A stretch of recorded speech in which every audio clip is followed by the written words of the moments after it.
الحمدللہ رب العالمین والصلاة والسلام علی سید المرسلین وعلی آلہ وصحبہ اجمعین ومن تبعہم بإحسان الی یوم الدین. اعوذ باللہ من الشیطان الرجیم. بسم اللہ الرحمن الرحیم.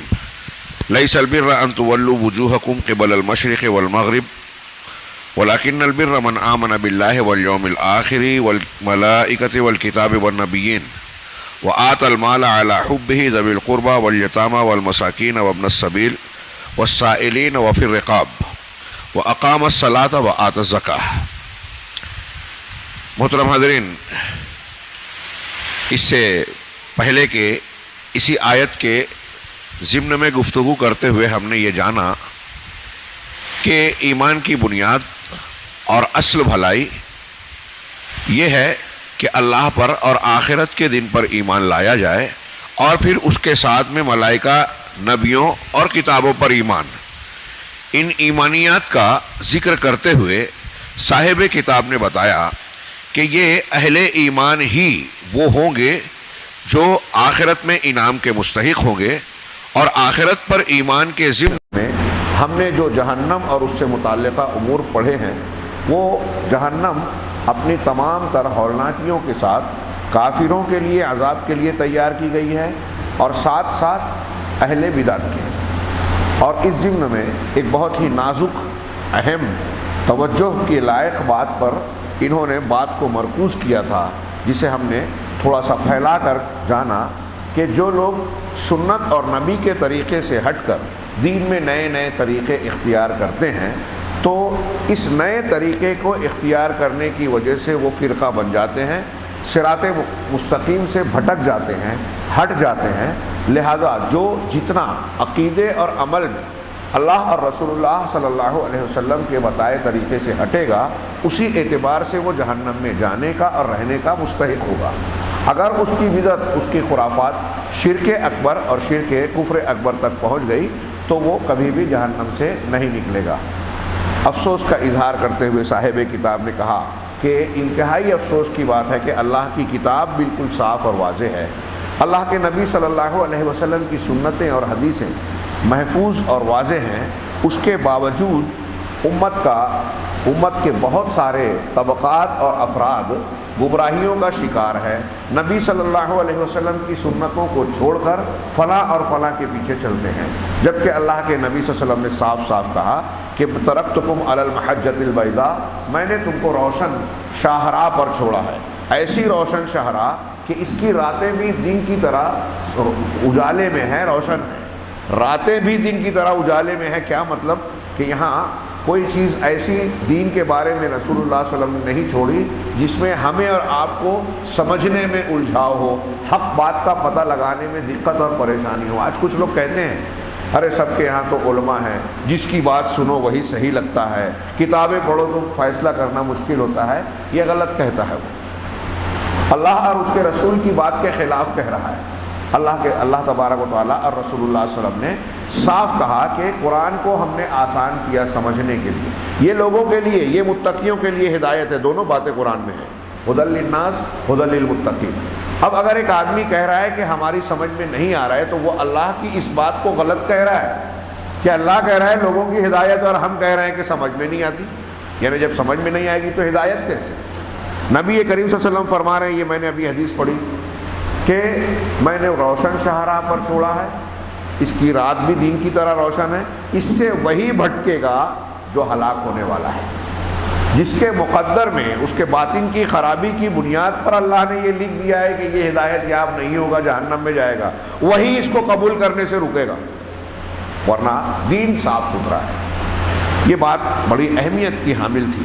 ان باتوں کو بیان کرنے کے بعد ایمانیات سے متعلق کچھ اور بھی تذکرہ آیت میں کیا گیا، لیکن ان کے بعد میں نے آیت کا جو جس حصہ پڑھا وہ کیا ہے، وَأَقَامَ الصَّلَاةَ وَآتَى الزَّكَاةَ، کہ اصل نیکی کرنے والے کون ہیں؟ جو اللہ پر ایمان لائے، آخرت پر، فرشتوں پر، نبیوں پر، کتابوں پر، اور اپنی محبت کے باوجود مال خرچ کرنے والا ہے. وَآتَى الْمَالَ عَلَى حُبِّهِ ذَوِي الْقُرْبَى وَالْيَتَامَى وَالْمَسَاكِينَ، یہ حقداروں کو دیتا ہے. پھر اللہ تبارک و تعالیٰ نے ان باتوں کے بعد اس آیت میں ذکر کیا وَأَقَامَ الصَّلَاةَ. صاحب درس نے یہی بیان کیا، شیخ ربی نے، وَأَقَامَ الصَّلَاةَ، کہہ رہے ہیں کہ اللہ پر اور آخرت پر ایمان، جبکہ یہ دونوں ایمان کے ارکان میں رکن اساسی کی حیثیت رکھتے ہیں۔ آپ قرآن مجید میں اور بہت ساری حدیثوں میں پائیں گے کہ اللہ تعالیٰ اللہ پر ایمان اور آخرت پر ایمان کا ایک ساتھ ذکر کرتا ہے۔ جیسے مثال کے طور پہ اللہ نے فرمایا کہ فَإِن تَنَازَعْتُمْ فِي شَيْءٍ، اگر تمہارا آپس میں کسی معاملے میں جھگڑا اختلاف ہو جائے، نزاع ہو جائے، فَرُدُّوهُ إِلَى اللَّهِ وَالرَّسُولِ، تو اس جھگڑے کو حل کرنے کے لیے اللہ کی طرف اور الرسول کی طرف لوٹاؤ، یعنی قرآن کی طرف اور حدیث کی طرف۔ اس کا مطلب قرآن اور حدیث میں اختلاف کا حل ہے، تبھی تو لوٹانے کا اللہ نے حکم دیا، ورنہ دیتا نہیں۔ آگے اللہ نے شرط رکھی، ان کنتم تؤمنون باللہ والیوم الآخر، اگر تم اللہ پر اور آخرت کے دن پر ایمان لاتے ہو۔ دو چیزوں کا ذکر کیا، اس کا مطلب اللہ پر ایمان اور آخرت پر ایمان کا تقاضا ہے کہ یہ بات ہم مان لیں، اس پر عمل کریں۔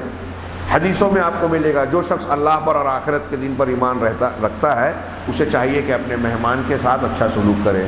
جو شخص اللہ پر اور آخرت کے دن پر ایمان رکھتا ہے اسے چاہیے کہ یا تو اچھی بات کہے یا خاموش رہے۔ جو آخرت پر اور اللہ پر اور آخرت پر ایمان رکھتا ہے اسے چاہیے کہ اپنے پڑوسی کو تکلیف نہ دے۔ یہ بخاری مسلم کی حدیث کا مفہوم میں نے بیان کیا۔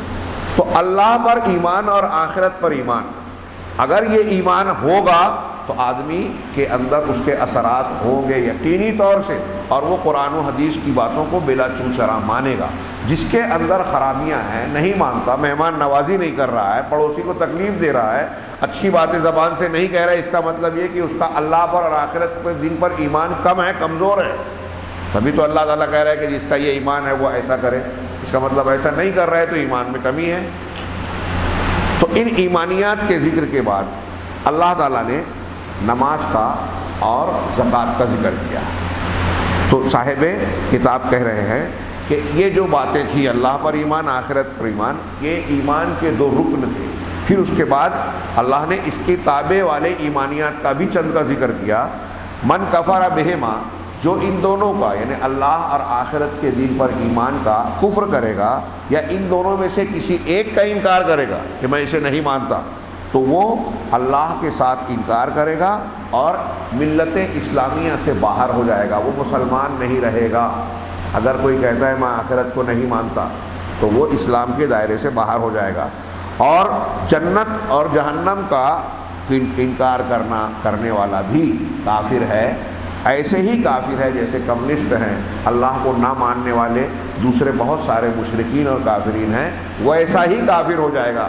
اگر کوئی شخص کہتا ہے کہ میں جنت جہنم نہیں مانتا، میں آخرت نہیں مانتا، یا ایمانیہ اللہ پر ایمان کی چیزوں میں سے میں اللہ کے اسماء و صفات کو نہیں مانتا، تو وہ اللہ کا انکار ہوگا جو قرآن و حدیث میں موجود ہے۔ آگے یہ کہہ رہے ہیں، پھر اللہ تبارک و تعالیٰ نے ایمانیات کی باتوں کا ذکر کرنے کے بعد کہا وَأَقَامَ الصَّلَاةَ، بیچ کی کچھ چوزیں چھوڑ رہے ہیں، بعد میں اس کا تذکرہ سرسری کیا ہے، لیکن یہ بتانا چاہتے ہیں کہ ایمان کے ارکان اور پھر اسلام کے ارکان، ایمان اور اسلام ایک دوسرے پہ، میں بہت لمبی چوڑی بات کو آسان کر کے مختصر میں آپ حضرات کے سامنے ایک بیان کروں کہ ایک لفظ اسلام ہے، ایک لفظ ایمان ہے، دونوں میں کیا فرق ہے؟ تو دونوں میں عموم خصوص ہے۔ اسلام اور ایمان میں فرق بھی ہے، اور جب الگ الگ استعمال ہوتے ہیں، صرف ایمان بولا جائے تو اس میں اسلام داخل ہوگا، صرف اسلام بولا جائے تو اس میں ایمان داخل ہوگا، لیکن جب دونوں کو اکٹھا بولا جائے تو ایمان ان چیزوں کو بولیں گے جو ہمارے دل سے اور اندر کے عمل سے تعلق رکھنے والی چیزیں ہیں۔ ایمانیات دل کے اور باطن سے تعلق رکھنے والی، اور اسلام ان چیزوں کو کہیں گے جو ہمارے عمل اور ظاہر سے تعلق رکھنے والی چیز ہے۔ آگے حدیث آ رہی ہے، حضرت جبرائیل نے اللہ کے رسول صلی اللہ علیہ وسلم سے آ کر پوچھا ایمان کیا ہے، اسلام کیا ہے، احسان کیا ہے، اس میں آپ واضح طور سے سمجھ جائیں گے۔ تو یہ کہہ رہے ہیں کہ اقام الصلاۃ کا ذکر کیا، اور نماز جو ہے وہ اسلام کا ستون ہے، اور اس شہادتین کے بعد اللہ اور رسول کی گواہی دینے کے بعد کہ اللہ کے سوا کوئی معبود برحق نہیں، محمد اللہ کے رسول ہے، یہ دو گواہیوں کے اسلام کی بنیاد ہے۔ یہ کہہ کے اسلام بندہ اسلام میں داخل ہوتا ہے۔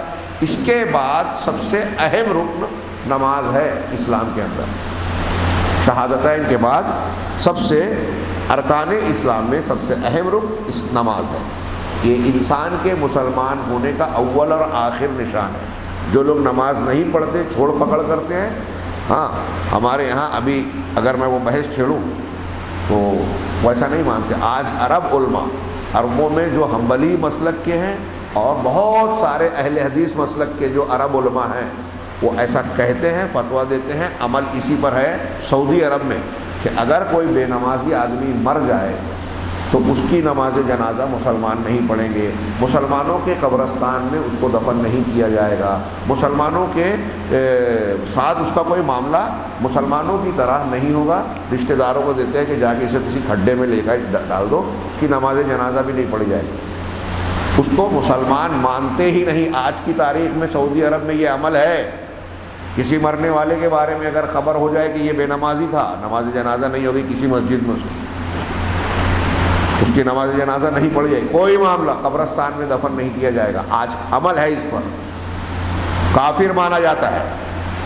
وہ لوگ کہتے ہیں کہ اللہ کے رسول نے صاف کہا کہ جو جان بوجھ کر نماز چھوڑا اس نے کفر کیا، تو یہ حقیقی ہے، اس کی وہ تعویل نہیں کرتے، جبکہ دوسرے علماء اس کی تشریح کرتے ہیں کہ وہ کفر عملی ہے، یا ایک دم سے اسلام سے خارج نہیں ہو گیا، وغیرہ وغیرہ۔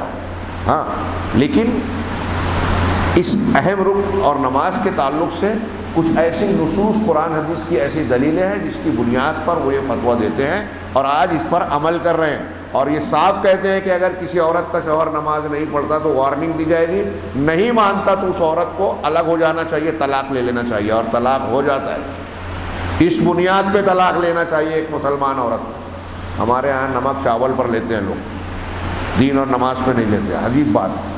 خیر، تو آگے کہہ رہے ہیں کہ یہ نماز کا ذکر کیا اللہ تعالیٰ نے، پھر اس کے بعد وآت الزکوٰۃ، زکوٰۃ کا ذکر کیا اس آیت میں، اور یہ اسلام کے ارکان میں سے تیسرا رکن ہے۔ اب آگے ایک حدیث کا ذکر کیا، بڑی شاندار اور جامع حدیث ہے۔ حضرت جبریل علیہ السلام نبی کریم صلی اللہ علیہ وسلم کے پاس تشریف لائے۔ بخاری مسلم کی مشہور روایت، اس کو حدیث جبریل کہا ہی جاتا ہے۔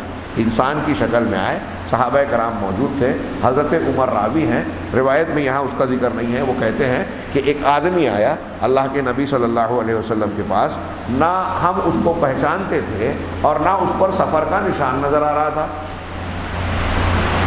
اگر وہ مدینہ کا رہتا، قریب کا رہتا تو ہم پہچانتے، اور اگر مدینہ کا نہیں ہے، دور سے آیا ہوتا تو سفر کا نشان ہوتا۔ تو حضرت عمر کی بات کو غور سے سنیے، کہتے ہیں کہ نہ وہ ہم اسے پہچانتے تھے، لا یعرفہ منا احد، ہاں، ولا یرا علیہ اثر السفر، اور نہ ہی ان پر سفر کا کوئی اثر دکھائی دے رہا تھا۔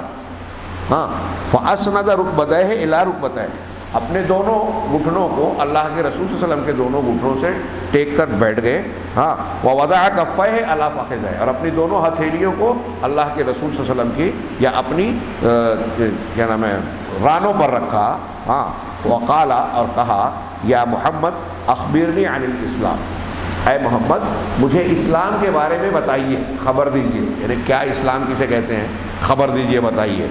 فقال رسول اللہ صلی اللہ علیہ وسلم، تب اللہ کے رسول صلی اللہ علیہ وسلم نے کہا، الاسلام ان تشہد ان لا الہ الا اللہ وان محمد رسول اللہ وتقیم الصلاۃ وتؤتی الزکوٰۃ وتصوم رمضان وتحج البیت ان استطعت الیہ سبیلا۔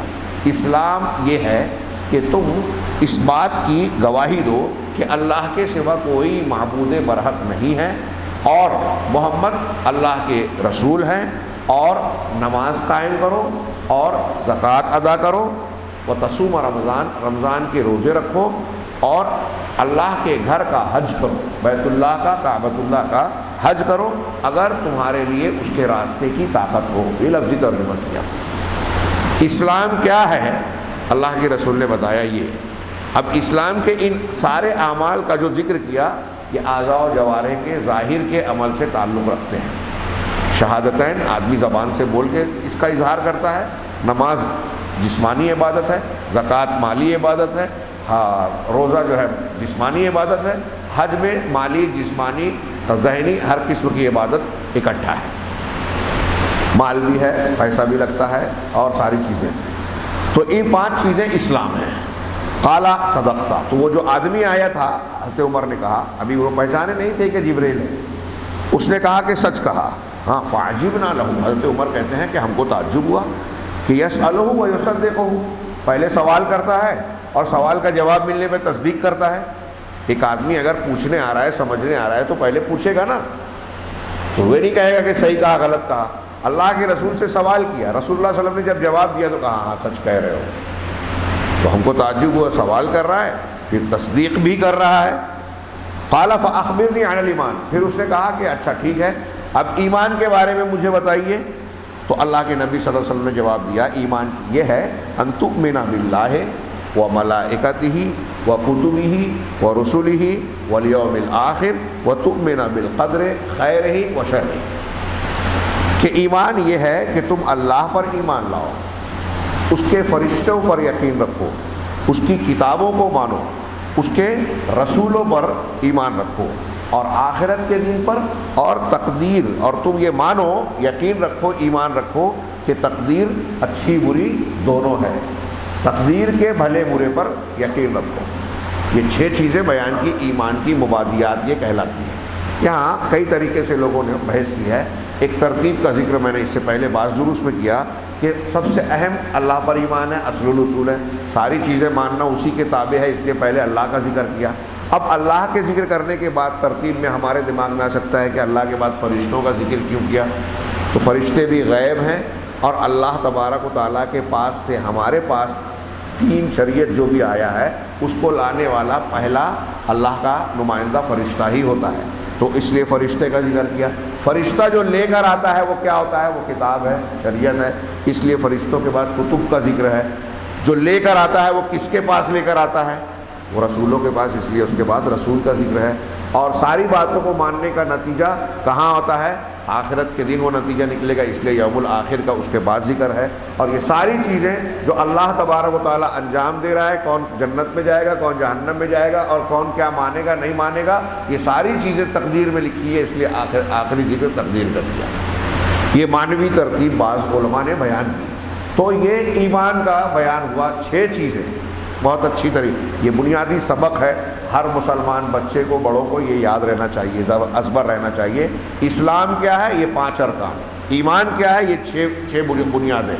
اب اللہ کے نبی صلی اللہ علیہ وسلم کے اس جواب پر بھی اس نے کہا صدقتا، آپ نے سچ کہا، پھر تصدیق کی. پھر تیسرا سوال اس نے کیا فاخبرنی عن الاحسان، کہ آپ مجھے الاحسان کے بارے میں بتائیے، احسان کیا ہے؟ تو اللہ کے رسول صلی اللہ علیہ وسلم نے جواب دیا ان تعبد اللہ کأنک تراہ فإن لم تکن تراہ فإنہ یراک، کہ تم اللہ کی عبادت یوں کرو گویا کہ تم اسے دیکھ رہے ہو. یہ تصور ہونا چاہیے کہ تم اللہ کو دیکھ رہے ہو. فإن لم یکن، اگر تم ایسا نہیں کر سکتے، فإن لم تکن تراہ، اگر تم اسے نہیں دیکھ رہے ہو، فإنہ یراک، تو وہ تمہیں دیکھ رہا ہے. صوفیوں کے یہاں ایک اصطلاح ہے مراقبہ، ہمارے یہاں بھی مراقبہ کا معنی ہوتا ہے باہم نگرانی کرنا. تو ان کے یہاں جو اصطلاح کی گئی، بنائی گئی، وہ یہ کہ ہم ہمارے پیر صاحب کو سامنے بیٹھا کر ان کی طرف توجہ کر کے نماز پڑھ رہے ہیں، تو پریکٹس کرتے ہیں کہ اللہ تعالیٰ ہمارے سامنے ہے، ایسا سمجھنے کے لیے ہم پریکٹس کریں گے، مشق کریں گے. تو پہلے پیر صاحب کے سامنے بیٹھ کر نماز پڑھیں گے، پیر صاحب سامنے ہے نماز پڑھ رہے ہیں کہ یہ اللہ ہے، نعوذ باللہ. کچھ دن عادت جب پڑ گئی تو اب پیر صاحب کو ہٹا دیا، تصور شیخ بولتے ہیں اس کو. ہاں یہ میں اس لیے بیان کر رہا ہوں، ہمارے یہاں یہ چیزیں چلتی ہیں، ہم لوگوں کو اس کی اطلاع نہیں ہوتی، اس لیے گمراہیوں کا شکار ہو جاتے ہیں. اس کو تصور شیخ بولتے ہیں. کچھ دن تک پیر صاحب کو سامنے بٹھا کے نماز پڑھی، اب ہمارا مشق اور پریکٹس ہماری ہو گئی کہ ہاں سامنے ایک ذات موجود ہے. اب ان کو ہٹا دیا کچھ دنوں کے بعد، اور ان کے بغیر پڑھ رہے ہیں، لیکن دماغ میں تصور کر رہے ہیں کہ پیر صاحب سامنے ہی ہے. جیسے ہم پہلے سامنے بٹھا کر ان کی طرف رک کر کے نماز پڑھتے تھے، اب نہ ہونے پر بھی ان کا تصور کر رہے ہیں، تو ایسا ہی خیال کر رہے ہیں کہ وہ موجود ہے. اب جب یہ پختہ ہمارا یقین ایسا ہونے لگے، یعنی پریکٹس ایک دم ہو جائے پختہ طور پر، تو اب پیر صاحب کی بجائے اللہ کو تصور کر کے نماز پڑھیں. اللہ کے نبی صلی اللہ علیہ وسلم نے یہ طریقہ بتایا، صحابہ نے یہ کیا، کیا اس کی ضرورت ہے؟ یہ ڈھونگ کی نہیں، یہ ہندوانہ طریقہ ہے. ہاں، اور اگر کوئی شخص اللہ کے بجائے کسی اور کا تصور اور توجہ کر کے سامنے توجہ کر کے نماز پڑھتا ہے تو اسے کیا کہیں گے؟ یہ شرک ہوگا، کفر ہوگا۔ ہم نماز میں قبلہ رخ ہوتے ہیں، قبلہ کی طرف توجہ، قبلہ کو اللہ نہیں مانتے، ہاں اللہ نے اس طرف رخ کرنے کے لیے کہا ہے اس لیے مانتے ہیں، یہ اللہ کے حکم کی فرما برداری ہے۔ قبلے کی تعظیم اس معنی میں نہیں ہے کہ ہم اللہ مان رہے ہیں۔ حضرت آدم کو سجدہ کرنے کے لیے اللہ نے فرشتوں کو حکم دیا، تو فرشتوں نے جب حضرت آدم کا سجدہ کیا تو آدم کو سجدہ نہیں کیا، اللہ کو کیا، اس لیے کہ حکم اللہ کا تھا۔ اچھی طرح سمجھے اسے۔ تو اللہ تبارک و تعالیٰ نے یہ میں جو بیان کر رہا ہوں کہ یہ تصور شیخ یا اس قسم کی جو بکواس کرتے ہیں، اس کو وہ نام دیتے ہیں اس حدیث کی روشنی میں کہ دیکھو یہی احسان ہے، ایسے عبادت کرو جیسے اللہ کو دیکھ رہے ہو، یا پھر کم سے کم وہ تمہیں دیکھ رہا ہے۔ یہ مراقبہ جو صوفیوں نے ایجاد کر لیا اس صحیح حدیث کی روشنی میں، یہ غلط تشریح ہے، دھوکہ ہے، گمراہی ہے، شرک اور کفر کی تعلیم ہے۔ ہندوانہ مزاج جو ان کے ہاں دھیان گیان ہے، بیٹھ کر وہ دھیان کرتے ہیں ہمالیہ میں یا کہیں پہ، ان کے جوگی اور سنیاسی، وہ اس طریقے کا عمل ہے، یہ اسلام والا عمل نہیں ہے۔ اسلام والا عمل وہ ہے جو اللہ کے نبی جناب محمد رسول اللہ صلی اللہ علیہ وسلم نے اسے کر کے دکھایا اور صحابہ نے کیا۔ تو پہلا سوال حضرت جبرائیل نے کیا اسلام کیا ہے، دوسرا سوال ایمان کیا ہے، تیسرا سوال احسان کیا ہے۔ ان پر جتنا غور کرے کم ہے۔ میں ایک علامہ ابن تیمیہ اور بعض علماء نے بڑی پیاری اس کو تینوں کو ترتیب دی، بیان کیا کہ اسلام کو دیکھیے اللہ کے رسول نے بتایا کہ ہمارے اعمال، ظاہری اعمال کو اسلام کہا، ایمان ہماری باطن کے یقین کو کہا، اللہ کو ماننا، آخرت کو ماننا، کتابوں فرشتوں کو ماننا، ہمارے دل کو، اور احسان ان دونوں کو خوبصورت بنانا، ظاہر اور باطن، ظاہر اسلام باطن ایمان، احسان ان دونوں کو خوبصورت بنانا، اعلیٰ درجے کا بنانا، یہ اعلیٰ درجے کا ایمان ہے۔ پہلا درجہ اسلام ہے، دوسرا درجہ ایمان ہے، تیسرا درجہ احسان ہے۔ قیامت کے دن بھی وہ جو ہے وہ 3 درجات کے مسلمان ہوں گے، ہاں، ایک ظالم لنفسی قرآن نے جن کو کہا، ایک درمیانی جن کو مقتصد کہا، ایک آگے کے سبقت کرنے والے السابقون الاولون سابقون بالخیرات قرآن نے سورہ فاطر میں کہا، سبقت کرنے والے، یہی 3 طبقے ہوں گے، ایک مسلمان، ایک مومن، ایک محسن، احسان کرنے والا۔ تو یہ 3 درجات ہوئے۔ اللہ کے نبی صلی اللہ علیہ وسلم نے جب یہ جواب دیا تو حضرت جبرائیل نے تیسرا اگلا سوال کیا، فأخبرنی عن الساعہ، الساعہ گھڑی، خاص گھڑی، ساعتن معنی لمحہ گھڑی، الساعہ خاص گھڑی، قیامت کی گھڑی ایک خاص گھڑی ہوگی جب پوری دنیا تباہ ہو جائے گی، تو اس لیے اس کو الساعہ بھی کہا جاتا ہے۔ قیامت کے بہت سے نام ہیں، قرآن نے بار بار حدیثوں میں اور قرآن میں الساعہ کہا گیا۔ تو مجھے قیامت کے بارے میں آپ بتائیے۔ تو اللہ کے رسول صلی اللہ علیہ وسلم نے بڑا پیارا، بہترین، خوبصورت جواب دیا۔ فرمایا مل مسئول عنہا بأعلم من السائل، کہ اس قیامت کے بارے میں جس سے سوال کیا جا رہا ہے، یعنی میں نبی صلی اللہ علیہ وسلم، جس سے سوال کیا جا رہا ہے وہ سوال کرنے والے سے زیادہ علم نہیں رکھتا۔ یعنی جیسے آپ پوچھ رہے ہیں قیامت کب ہوگی آپ کو نہیں پتا، ویسے مجھ سے پوچھ رہے ہیں تو مجھے بھی نہیں پتا۔ اس سے یہ بھی پتہ چلا کہ قیامت کے واقع ہونے کی گھڑی نہ رسول اللہ صلی اللہ علیہ وسلم کو معلوم تھی نہ حضرت جبرائیل کو، مطلب آپ عالم الغیب نہیں ہیں، جیسا کہ ہمارے یہاں کچھ لوگ دعویٰ کرتے ہیں سب معلوم ہے اللہ کے رسول کو۔ یہ پوری حدیث صاف صاف بتا رہی ہے قیامت کا علم نہیں ہے، اور ایسی اور بھی کئی چیزوں کا قرآن حدیث نے ذکر کیا۔ آگے وہ کہتے ہیں، سوال کیا فأخبرنی عن امارتہا، ٹھیک ہے قیامت کے وقت کا علم نہیں ہے تو اس کی کچھ نشانیوں کے بارے میں بتائیے۔ قالا، تو جواب دیا، ان تلد الامۃ ربتہا، کہ لونڈی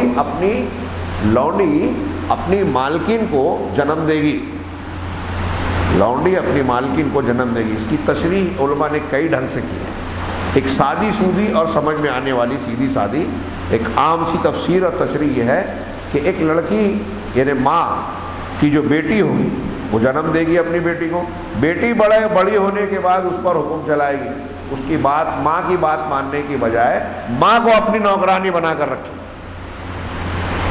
یہ الٹا کام ہوگا، یہ قیامت کی نشانیاں۔ ایک معنی یہ بتایا ہے، کچھ اور بھی لوگوں نے تشریح کی کہ ایسا ہوگا کہ ایک آدمی یا عورتیں جو ہے ناجائز تعلق یا تعلق قائم کرتی ہیں. اب اس عورت سے ایک لڑکی پیدا ہوئی, وہ لڑکی جب بڑی ہوئی تو کسی امیر گھرانے میں اس کی شادی ہو گئی یا اس کے گھر میں رہ رہی ہے, اور یہ اس کی جو سگی ماں تھی اس گھرانے میں نوکرانی کا کام کر رہی ہے اور وہ اس پر حکم آرڈر چلا رہی ہے. آج یورپ میں دیکھیے کتنے لوگوں کو پتہ ہی نہیں ہے کہ ان کا باپ کون ہے. بیٹی باپ کو نہیں پہچانتی, ہاں باپ نے اس سے شادی کر لی اور اس کی ماں کو لونڈی کی طرح رکھ رہا ہے. ایسے کئی واقعات اور کئی شکلیں بنتی. پہلی والی تشریح جو کی وہ میں نے کہا ایک دم سادی سی سمجھ میں آنے والی ہے, اور آج ہمارے گھر گھر میں ایسی نشانیاں, ایسی کچھ مثالیں مل جائے گی. تو کہا کہ پہلی نشانی بتائی قیامت کی, آگے کہہ رہے ہیں بہت ساری نشانیاں ہیں, اس میں سے چند یہ ہے کہ لونڈی اپنے مالکین کو جنم دے گی. وَأَن تَرَى الْحُفَاةَ الْعُرَاةَ الْعَالَةَ رِعَاءَ الشَّاءِ يَتَطَاوَلُونَ فِي الْبُنْيَانِ. اور ایک نشانی بہت بڑی جو آج ہمارے چاروں طرف دکھ رہی ہے, ہاں کہ تم دیکھو گے کہ ننگے پیر, ننگے بدن اور مفلوق الحال, تنگ دست, یعنی وہ لوگ جو پہلے آج ننگے بدن ہیں, اجڑ ہیں, گنوار ہیں, ہاں جاہل ہیں, ہاں رعاء الشاء بکریوں کو چرانے والے, یتطاولون فی البنیان بڑی بڑی عمارتوں میں ایک دوسرے سے فخر کریں گے, ایک دوسرے سے گویا آگے بڑھنے کی, اونچا ہونے کی کوشش کریں گے, کمپٹیشن کریں گے. ایک سے ایک عمارت. اہل علم, نیک صالحین, متقین, پرہیزگار لوگ جھوپڑے میں رہ رہے ہیں, مسجد کے امام اور علماء, مفتیان کرام ہاں پریشانی کا شکار ہیں, اور جو جاہل ہیں جن کو دستخط کرنا یا لکھنا نہیں آتا ان کی بڑی بڑی بلڈنگ ہے کہ نہیں. یہ ایک نشانی بتائی. علم کی قدر قیمت نہیں رہے گی. دنیا داری, جھوٹ, جہالت. آج دیکھو دھوکہ دہی سے, دنیا داری سے ایک آدمی صرف ایک الیکشن لڑتا ہے, ہاں جھوپڑے میں رہ کر لوگوں کے ہاتھ پاؤں جوڑ کے ووٹ لے لیتا ہے, اور کچھ دنوں کے بعد اب وہ کمیشن کھا کھا کے لاکھوں کا جو ہے بندہ بن جاتا ہے, بڑی عمارت میں آ جاتا ہے, تھوڑی دن میں ترقی کرنے لگتا ہے. یہ جائز ہوتا ہے کیا؟ اب ماحول ایسا بنا دیا گیا کہ اب اس کے جائز ناجائز کا لوگ سوال بھی نہیں کرتے. آگے بڑھتا ہوں. تو قال ثم انطلق فلبثت مليا. پھر وہ چلے گئے, وہ آدمی اٹھ کر چلا گیا سوال جواب کر کے, اور میں کچھ مدت چند دن رکا رہا. ثم قال لي, پھر اللہ کے رسول صلی اللہ علیہ وسلم کی میری ملاقات ہوئی تو مجھ سے اللہ کے رسول نے کہا, یا عمر, اے عمر, حضرت عمر بن خطاب رضی اللہ تعالیٰ عنہ, اے یا عمر اتدری من السائل, کیا تم جانتے ہو یہ جو سوال کرنے والا آیا تھا یہ کون تھا؟ قلت اللہ و رسولہ اعلم. میں نے کہا اللہ اور اس کے رسول زیادہ جانتے ہیں. گویا حضرت عمر کو پتہ نہیں تھا کہ وہ کون تھے. قال فإنہ جبریل, تو اللہ کے رسول صلی اللہ علیہ وسلم کہا کہ وہ جبریل تھے. اتاکم یعلمکم دینکم. بہت جامع حدیث ہے, دماغ میں رکھیے گا. یہ جبریل تھے جو تمہارے پاس آئے تھے. کس لیے آئے تھے؟ لیعلمکم دینکم, تاکہ تم کو تمہارا دین سکھائیں. کئی اس میں بہت سارے بیسیوں مسئلہ نکلے گا, معلومات ہوگی. سب سے موٹی بات یہ پتہ چلتی ہے کہ اللہ تعالیٰ نے حضرت جبرائیل کو بھیجا. کیوں بھیجا؟ دین سکھانے. اب دین سکھانے کا طریقہ کیا اختیار کیا حضرت جبرائیل نے؟ نبی کریم صلی اللہ علیہ وسلم سے صحابہ کی مجلس میں بیٹھ کر سوال کر رہے ہیں, اللہ کے رسول جواب دے رہے ہیں. اس کا مطلب یہ ہوا کہ تعلیم کا ایک طریقہ یہ بھی ہے کہ عوام کے سامنے یا طلبہ کے سامنے یا جن کو سکھانا ہے ان کے سامنے ایک آدمی سوال کرے, ایک آدمی جواب دے دے. سوال اور جواب کا طریقہ سیکھنے سکھانے کا طریقہ ہے. آج کی تعلیم کے جو طریقے جو بی ایڈ والوں کو پڑھائے جاتے ہیں نا, اس میں یہ بتایا جاتا ہے جو نبی کریم صلی اللہ علیہ وسلم نے 1400 سال پہلے یہ دکھایا سکھایا. ایک بات, نبی کے پاس جبرائیل دین سکھانے آئے. یہ اللہ کی طرف سے ظاہر سی بات ہے جبرائیل علیہ السلام کو بھیجا گیا, وہ آئے. دین سکھانا کتنا اہم ہے یہ بھی معلوم ہوتا ہے. اس کی اہمیت پر ہم کو ایسی مجلس بٹھانا چاہیے, سیکھنا سکھانا چاہیے. ایک بات. پھر دوسری بات کہ حضرت جبرائیل علیہ السلام نے جو سوالات کیے, ان سوالات کے جواب میں اور زیادہ تفصیل میں نہیں جاتا, آخر میں جو کہہ رہے ہیں کہ کیوں آئے تھے؟ دین سکھانے آئے تھے. اس کا مطلب یہ کہ حضرت جبرائیل نے جو جو سوال کیا اور رسول اللہ صلی اللہ علیہ وسلم نے جو جو جواب دیا وہ سب ہمارا دین ہے. اسلام کے ارکان دین ہیں، ایمان کی بنیادیں دین ہیں، قیامت کے بارے میں جانکاری یا یقین رکھنا دین ہے، یہ ماننا کہ قیامت کے بارے میں اللہ کے سوا کسی کو معلوم نہیں ہے دین ہے، قیامت کی نشانیوں کا جاننا دین ہے۔ اب آپ سوچیں گے کہ دین اتنا ہی، آپ تھوڑی دیر کے لیے اور ڈیٹیل میں جائیں۔ اسلام کے 5 ارکان ہیں، دین ہے۔ اللہ کے رسول سے پوچھا نا اسلام کیا ہے، تو شہادت ہے، نماز، روزہ، حج، زکوٰۃ۔ اب اس میں صرف نماز کو پکڑیے، نماز پڑھنے کے لیے تفصیلات کیا ہیں؟ آپ کو ہم کو پاک ہونا چاہیے، بڑی والی پاکی یعنی احتلام اور وہ ناپاکی نہ ہو، جنابت والی۔ وضو ٹوٹا ہے تو وضو کرنا ضروری ہے، مطلب طہارت، وضو اور غسل کے مسائل۔ اگر عورت ہے تو اس میں حیض نفاس سے بھی پاکی ہونی چاہیے، مطلب حیض کے مسائل، حیض سے پاکی کے مسائل۔ ہاں، نماز صاف جگہ پڑھنی چاہیے، جماعت سے پڑھنی چاہیے، کپڑا صاف ہونا چاہیے، وضو ہونا چاہیے، غسل ہونا چاہیے، مسواک کیا تو اچھا ہے، اجر و ثواب بڑھ جائے گا۔ یہ جتنی چیزیں میں بتا رہا ہوں، نماز کی شرائط اور اس سے متعلقہ امور، یہ سب دین میں شامل ہو جائے گا۔ جب نماز کہا تو نماز کے تمام چیزیں جو اس سے جڑی ہوئی ہے وہ آ گئی۔ زکوٰۃ کہا تو زکوٰۃ کی جڑی ہوئی حلال حرام، کہاں خرچ کرنا ہے کہاں نہیں، مصارف زکوٰۃ کیا ہے وہ آ گئی۔ روزہ کہا تو روزے سے متعلق ہمارے سارے احکام آ گئے، حج سے آ گئے متعلق۔ اس طریقے سے آپ غور کریں گے تو اس ایک حدیث میں پورا دین سمٹا ہوا ہے، تقریباً پورا دین آ جاتا ہے۔ اس لیے حدیث جبریل یہ بڑی جامع حدیث ہے۔ پھر اس کے بعد کہہ رہے ہیں، یہ صاحب کتاب نے حدیث کو نقل کرنے کے بعد کہا، فذکر فی ھذا الحدیث، اللہ کے رسول صلی اللہ علیہ وسلم نے اس حدیث میں ارکان اسلام کا ذکر کیا۔ پھر آپ سے انہوں نے ایمان کے ارکان کے بارے میں سوال کیا تو اللہ کے رسول صلی اللہ علیہ وسلم نے جواب دیا کہ تم اللہ پر، اس کے فرشتوں پر، اس کی کتابوں پر، اس کے رسولوں پر، آخرت کے دن پر اور تقدیر کے بھلے برے پر یقین رکھو، ایمان رکھو، یہ ایمان ہے۔ پھر انہوں نے حضرت جبریل نے احسان کے بارے میں سوال کیا، اور یہ احسان دین کے سب سے اعلیٰ مرتبہ ہے۔ پہلا مرتبہ اسلام، اس سے اونچا ایمان، اس سے اونچا احسان۔ یہ دین کے سب سے اعلیٰ مراتب میں سے ہے، یہ سب سے اعلیٰ مرتبہ ہے، اور وہ یہ ہے کہ تم اللہ کی عبادت یوں کرو گویا کہ تم اسے دیکھ رہے ہو، اگر ایسا نہیں تو کم سے کم یہ کہ وہ تمہیں دیکھ رہا ہے۔ نہایت الاخلاص و نہایت مراقبت اللہ، یہ جو تصور ہے یہ اخلاص کی انتہا ہے اور اللہ کے مراقبے کے بارے میں انتہا ہے۔ یعنی جو بندہ ایسا یقین کر لیتا کہ میں اللہ کو دیکھ رہا ہوں تو پھر ظاہر سی بات ہے اس کے اندر اللہ کی طرف توجہ، صرف اللہ کے لیے عبادت، خشوع خضوع، گر جانے کا، جھک جانے کا جذبہ، یعنی انتہائی اخلاص پیدا ہوگا، اور ساتھ ہی ساتھ یہ یقین پیدا ہوگا کہ ہم اللہ تعالیٰ کی نگرانی میں ہر وقت ہیں۔ اور جو آدمی، جو انسان، مومن بندہ یہ یقین ہر وقت رکھے گا کہ اللہ مجھے دیکھ رہا ہے، میں اللہ کی پوری نگرانی میں ہوں، تو وہ گناہ کرے گا کیا؟ وہ اللہ کی نافرمانی کرے گا کیا؟ لوگوں پر ظلم کرے گا کیا؟ نہیں کرے گا۔ اور کبھی انسانی بشری تقاضے سے بہک جائے گا اور کوئی غلطی ہو جائے گی تو اسی مراقبے اور اللہ تعالیٰ کے اخلاص کی بنیاد پر فوراً توبہ کرے گا، معافی مانگے گا، روئے گا، گڑ گڑائے گا، سدھر جائے گا، فوراً اپنے گناہ پر قائم برقرار نہیں رہے گا۔ تو یہ احسان کا جو درجہ ہے نا، ہاں تم ایسے عبادت کرو جیسے اللہ کو دیکھ رہے ہو یا وہ تمہیں دیکھ رہا ہے، یہ اخلاص اور مراقبے کی نہایت ہے اللہ تبارک و تعالیٰ کی نگرانی کی، کہ وہ ہمارے تمام بندوں کے تمام اعمال کا رقیب ہے، نگراں ہے، ہاں، اور وہ انسانوں کے دلوں کی، سینوں کی کھٹک کو بھی جانتا ہے اور ان کے دل کے اخلاص اور سچائی کو بھی جانتا ہے۔ دل میں اگر کھوٹ ہے، نفاق ہے، مکر و فریب ہے، وہ بھی جانتا ہے۔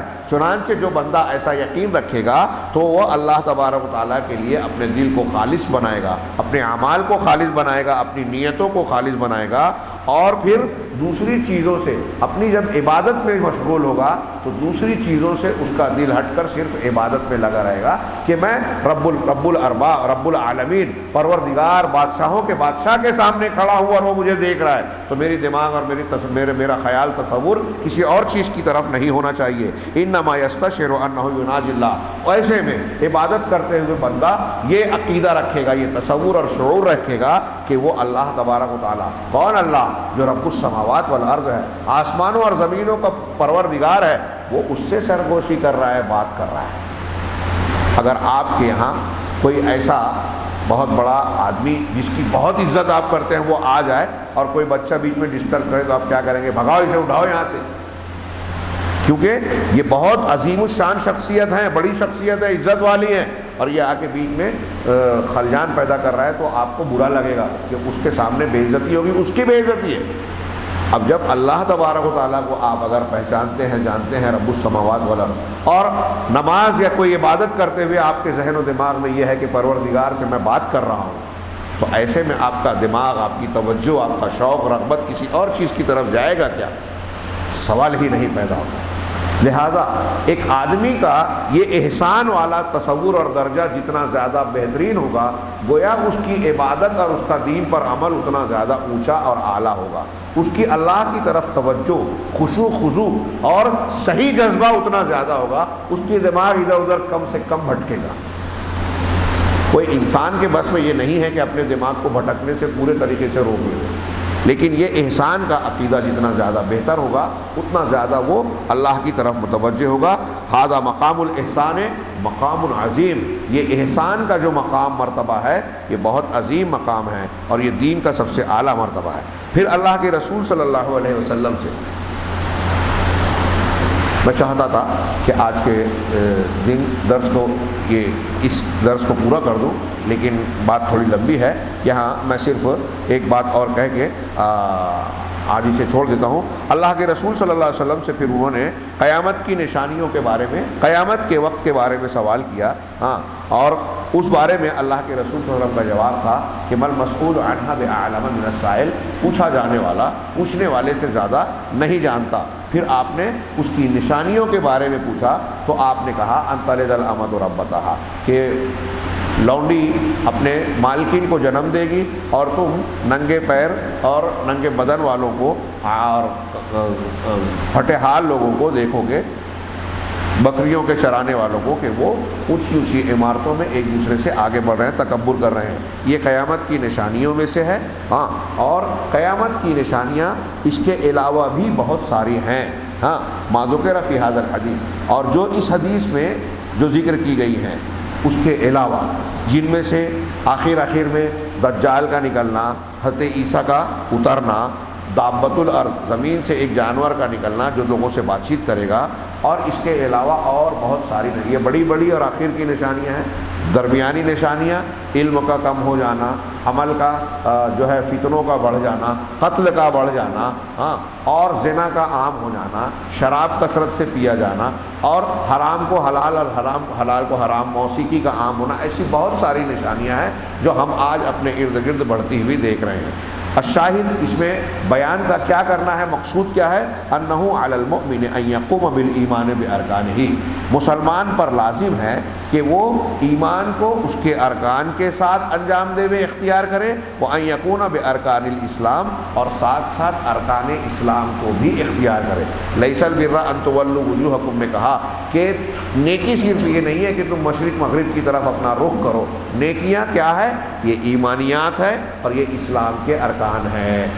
اب ایمان اور اسلام کے اندر اور کون سی چیزیں داخل ہوتی ہیں ان کا تذکرہ اس آیت میں جو کیا گیا ہے یہ انشاءاللہ ہم کل کے درس میں دیکھیں گے۔ اللہ تعالی ہمیں خیر کی توفیق دے، دین کو سمجھنے اور اس پر عمل کی توفیق دے، اس کی برکت سے دنیا اور آخرت میں ہم کو کامیابی سے نوازے۔ وآخر دعوانا ان الحمد للہ رب العالمین۔